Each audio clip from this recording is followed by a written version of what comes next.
මේ වීඩියෝ එක සේව් කරලා තියාගන්න ඩිස්ප්ලේ එක කෙඩලා කියලා MacBook එක අයින් කරන්න යන්න එපා. අවසාන වෙනකම් බලන්න මේ වීඩියෝ එක වටිනවා ගන්න.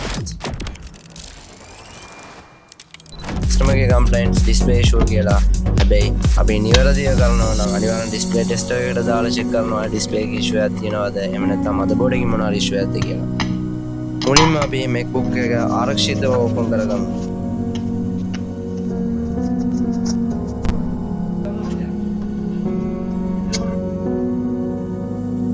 ඉතින් අපි චේන්ජ් කරන්න වෙන MacBook වලින් ගලවපු ඩිස්ප්ලේ එක ඒ හින්දා quality වලින් කිසිම වෙනසක් වෙන්නේ නැහැ. ඉතින් යාළුවනේ වීඩියෝ එක full බලන්න වීඩියෝ එක වටිනවා නම් like එකක් දාලා share කරන්න ඔයාලට පුළුවන් නම් comment එකකින් දාගෙන යන්න මේ වීඩියෝ එක කොහොමද තිබ්බේ කියලා.